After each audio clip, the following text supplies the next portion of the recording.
بسم اللہ الرحمن الرحیم۔ سامعین، ہم نے اس سے پہلے بات کی تھی نبی علیہ السلام کا ایک معجزہ جسے شق قمر کہا جاتا ہے، یعنی چاند کے دو ٹکڑے کیسے ہوئے، کب ہوئے۔ اب جو 3 سال کی نظر بند تھی، جس کو شیب ابی طالب کی محصوری کہا جاتا ہے، چنانچہ یہ کیسے ختم ہوئی؟ تو بنو ہاشم کا ایک عزیز اور قریبی رشتہ دار حشام عامری اس کا نام تھا، بڑا دکھ ہوا اس کو کہ ہم لوگ کھا رہے ہیں، پی رہے ہیں، اچھے طریقے سے جی رہے ہیں، لیکن شعیب ابی طالب میں جتنے بھی لوگ ہیں وہ سب بیچارے پریشان ہیں، 3 سال سے ان سے بائیکاٹ کیا گیا ہے۔ تو وہ ایک ظہیر نامی شخص تھا، اس کے پاس گیا اور اس کو جا کر صورتحال بتائی کہ یار میں اس معاملے میں بہت افسردہ ہوں، میں اکیلا ہوں، اگر میرا کوئی ساتھ دے تو میں اس معاہدے کو پھاڑ دوں جو بیت اللہ کی دیوار پر لگایا گیا۔ تو ظہیر نے کہا میں تیار ہوں۔ چنانچہ یہ دونوں چلے گئے بیت اللہ میں، اور وہاں ابو جہل اور بھی سرداران قریش موجود تھے۔ انہوں نے منع کیا، لیکن پھر بھی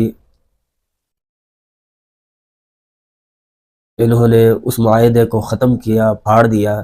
چنانچہ یہ پابندیاں نبی علیہ السلام سے اور آپ کے چچا ابو طالب کے اوپر سے ختم ہو گئی، سب کو آزادی مل گئی۔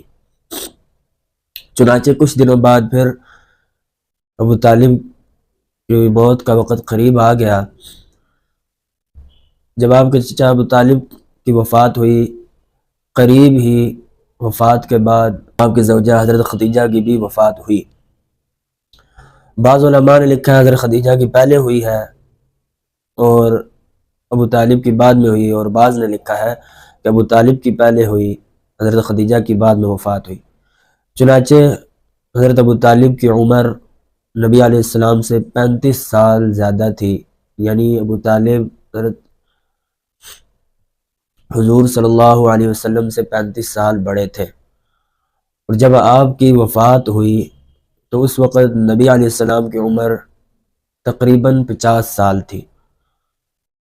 اب جب 50 سال عمر تھی اور 35 سال نبی علیہ السلام سے بڑے تھے، تو گویا کہ آپ کے چچا ابو طالب کی ٹوٹل عمر جو تھی وہ 85 سال ہوئی، اور حضرت خدیجہ کی جو وفات ہوئی وہ 65 سال کی عمر میں ہوئی۔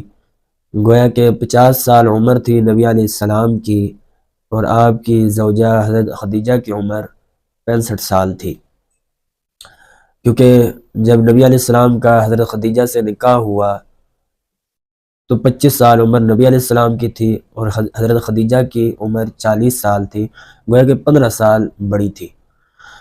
چنانچہ وفات کے وقت، ابو طالب کی وفات کے وقت نبی علیہ السلام ان کے گھر تشریف لائے، تو ابو جہل اور بھی لوگ بیٹھے ہوئے تھے، تو نبی علیہ السلام نے فرمایا لا الہ الا اللہ پڑھ لو تو کامیاب ہو جاؤ گے۔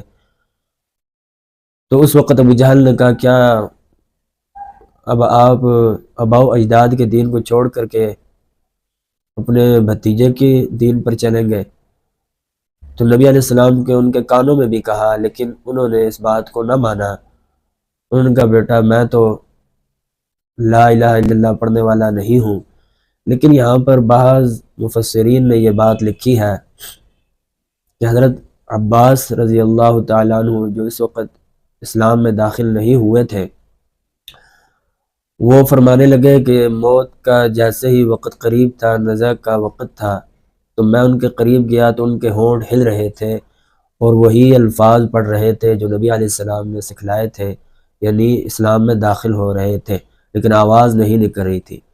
اس لیے اس میں علماء کا اختلاف ہے کہ کیا وہ دین محمدی پر اترے اور اس کے بعد دنیا سے گئے، یا پھر دین محمدی پر وہ نہ اتر سکے، اس میں اختلاف ہے۔